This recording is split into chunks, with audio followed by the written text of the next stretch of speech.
अस्सलाम वालेकुम वरहमतुल्लाहि वबरकातुहू। मोहतरम दोस्तों, आप कैसे हैं? मैं अपने एक बहुत ही मोहतरम दोस्त को मिलने जा रहा था तो मेरे जहन में एक बात आई। मैंने कहा आपके साथ शेयर कर लूं।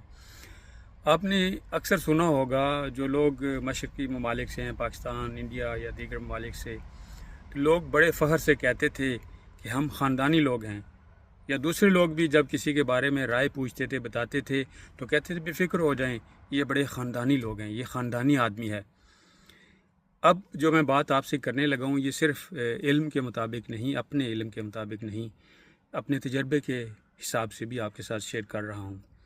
वेस्ट में जो मैंने देखा है वो ये है कि ख़ानदान ख़त्म हो चुका है। जिसको हम अपनी ज़बान में ख़ानदान या फैमिली कहते थे, वो यहाँ पर नहीं है। यहाँ पर फैमिली बहुत सिकुड़ चुकी है, बल्कि ख़त्म हो चुकी है। तो ज़रा अगर हम ख़ुद अपने आप में देखें तो बंदा खान तो तभी रहेगा जब ख़ानदान होगा तो, और अगर ख़ानदान ही नहीं तो फिर बंदा ख़ानदानी कैसे होगा?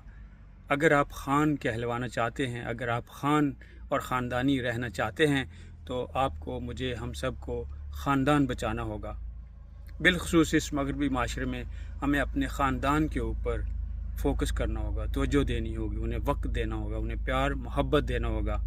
वरना यहाँ मगरबी ममालिक में ख़ानदान बिखर चुका है, और ये जो एक रूटीन चल पड़ी है, ये हमारे बच्चों में भी दर आई है, यानी बच्चों में भी ये चीज़ समा रही है। और इस हवाले से हमें अपने ख़ानदान पे तवज्जो देनी होगी, अपने आप पे तवज्जो देनी होगी।